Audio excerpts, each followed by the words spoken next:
네. 근데 계엄 당국에 있는 친척의 전화를 받고 그때 강릉으로 튄 거예요. 다른 학생들 다 체포됐을 때. 네. 그러니까 그런 시발부터 윤석열은 기회주의적인 삶을 살아왔다. 제가 봤을 때 경향신문 요 재판 아주 기대가 됩니다. 네, 징역 23년 한독수와 같은 내란 가담 혐의 이상민, 박성재 운명은 네, 다음 달 12일 선고입니다. 이런 재판 과정에서 또 사실관계가 또 확인이 또 될 거 아닙니까? 그리고 우리가 몰랐던 내용들도 확정 1심에서 확정이 될 거고, 그러면 계속 이어지는 뭐 직위원 재판은 물론이고 2심 재판에도 영향이 계속 있을 것이다. 근데 원심에서도 오늘 참 재미있고 또 주목할 만한 게 기존의 내란 사건에 대한 판례가 있지 않습니까? 전두환 노태우도 있고 이게 중요하지 않다. 그러니까. 이게 참고 사항이 아니다. 네. 왜냐하면 전혀 다른 사건이 터진 겁니다. 친위 구테타라는 건 이런 거를 이렇게 설파해 나가는 과정은 정말 이 재판부가 사건에 대해서 굉장히 천착했구나. 네. 굉장히 제대로 들여다봤구나. 이진관 판사가 그래서 역사의식이라든가 네. 세계관이 좀 넓은 분이라고 해요. 그래요? 네. 실제로 이제 내란 특검 같은 경우는 아무래도 이제 눈치를 봤던 거 아니겠습니까?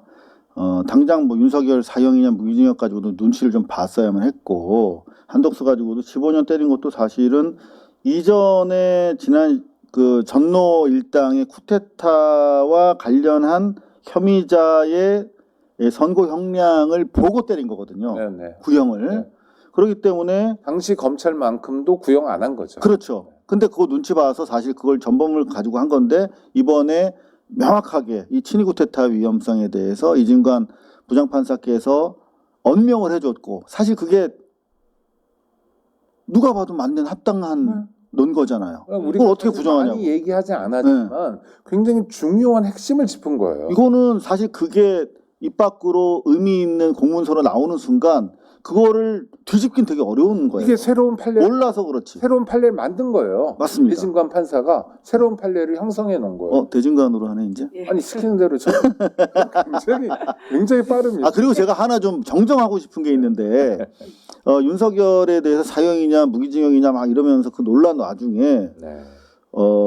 요분 이름을 거명할 때 좀 조심스럽습니다. 하도 막 악성 댓글들이 달려서. 조국 대표가 네네. 아니 그 뭐 쭉쭉 말씀하시면서 무기징역이 가당하다라고 말씀하시더라고요. 그리고 그 논 거 여러 가지 중에 하나가 대학 시절에 전두환한테 사형을 때렸던 윤석열이라는 말씀을 하시던데, 그 사실관계가 다릅니다. 정확하게 당시 제가 서울대 신문을 보고 취재한 바에 따르면 당시 윤석열은 판사였어요. 모의 재판에서. 네네. 그리고 다른 학생이 검사였는데 검사가 사형을 구형했는데 윤석열이 무기징역으로 감형해서 선고한 거였어요.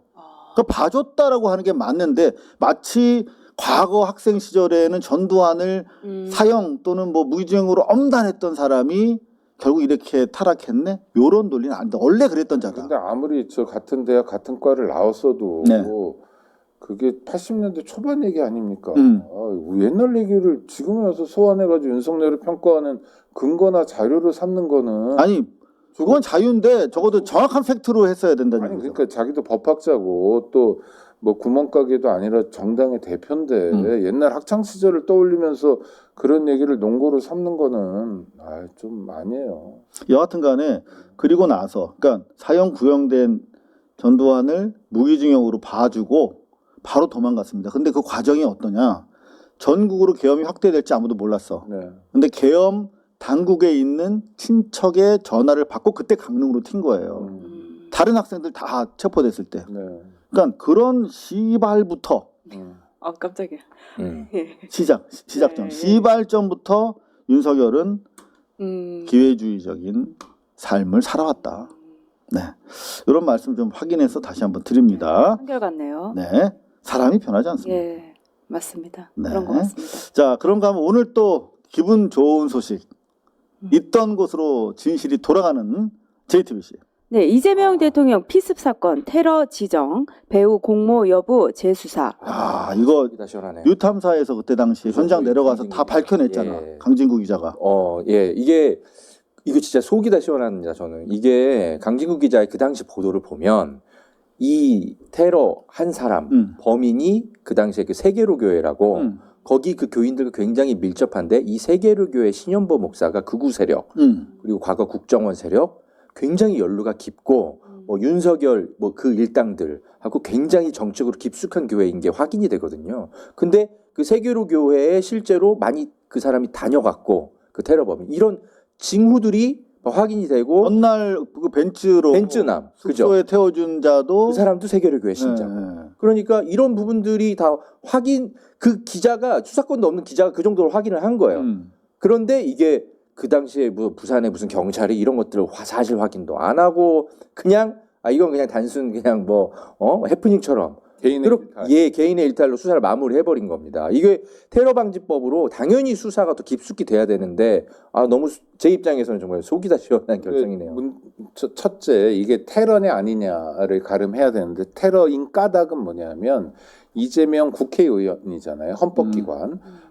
국회의원 개개인이 헌법기관인데 헌법기관을 공격하면 헌법기관이 권능 행사를 못합니다.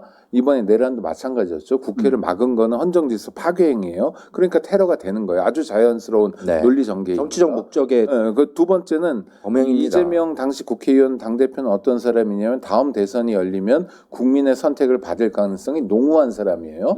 그러니까 국민의 참정권 행사를 저해하기 때문에 이건 헌정질서를 유린하는 거예요. 그러니까 테러 행위가 맞아요. 근데 이재명 정부 들어서도 이게 국가정보원에서 굉장히 열심히 조사를 했더라고요. 초동을.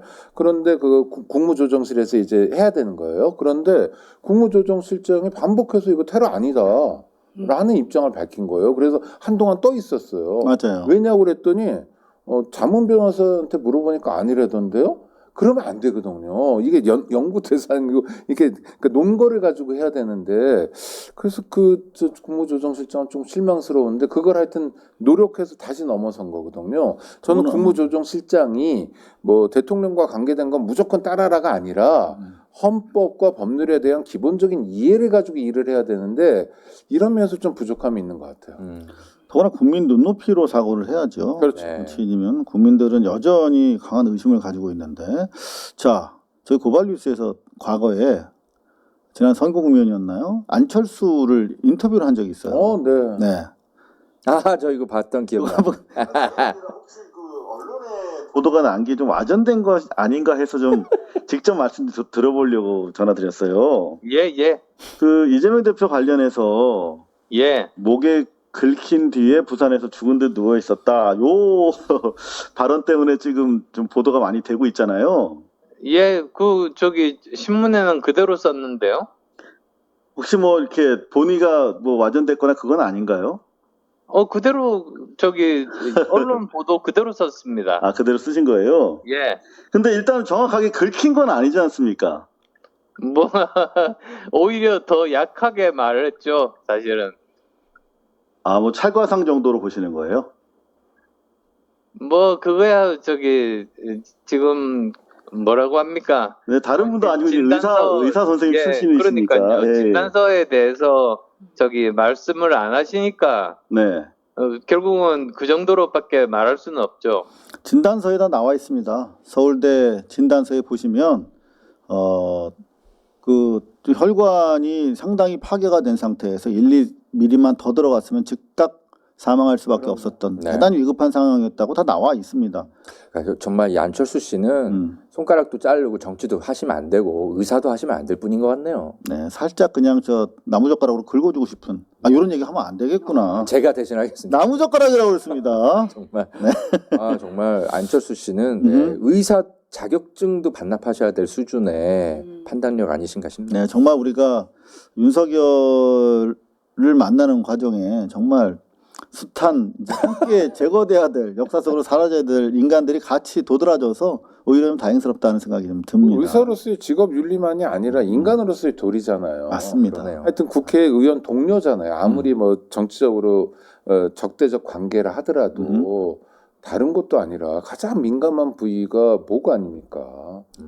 그렇잖아요. 근데- 어디보다 민감하거든요. 가슴 어디보다 다 민감한데 목인데 그렇죠. 의사가 알잖아요. 혈관도 다 경정맥이 나가서 경동맥을 접근했던 상황 아니겠습니까? 그걸 몰라 ABC인데 네. 근데 그걸 가지고 정치적으로 희화화 대상으로 하는 게 아니라 안철수가 의사 이전에 사람이라면 네.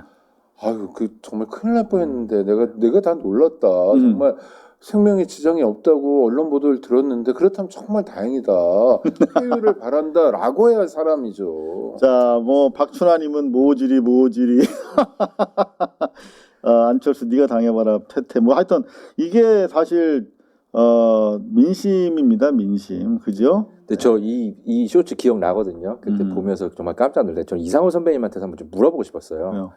정말 안철수 씨가 이런 발언을 했을 리가 없다라고 좀 확인하고 싶어서 진짜 나는 기자로서, 예, 전화하시고 워낙 안철수 씨가 좀 이상한 사람이긴 하지만 그래도 설마 저렇게 말도 안 되는 얘기를 했을까? 이미 그 서울대에서 그 진단서도 나왔단 말이에요. 다 신문에도 이게 칼의 깊이와 그 어떤 그런 해부학적인 것까지 다 나왔는데 여전히 무슨 뭐 긁혔다는 거야. 그래서 설마 하고 사실은 제 전화를 안 받을 줄 알고 전화를 했어요. 네. 근데 완전 이상한 소리를 하더라고요. 그래서 막 욕이 나오려고 하는데 계속 참았어요. 이렇게. 맞습니다. 아, 네. 약간 웃으시면서 계속 막 대화는 이어가시는데 당황하신 게 조금 보이더라고. 그러니까 정말. 그래서 보고 네. 당에서 민주당에서 고발했거든요. 네. 그때 제가 아, 한준호 의원님 통해 가지고 법정에 제출이 된 아, 상태입니다. 정말 좋은 취지였습니다.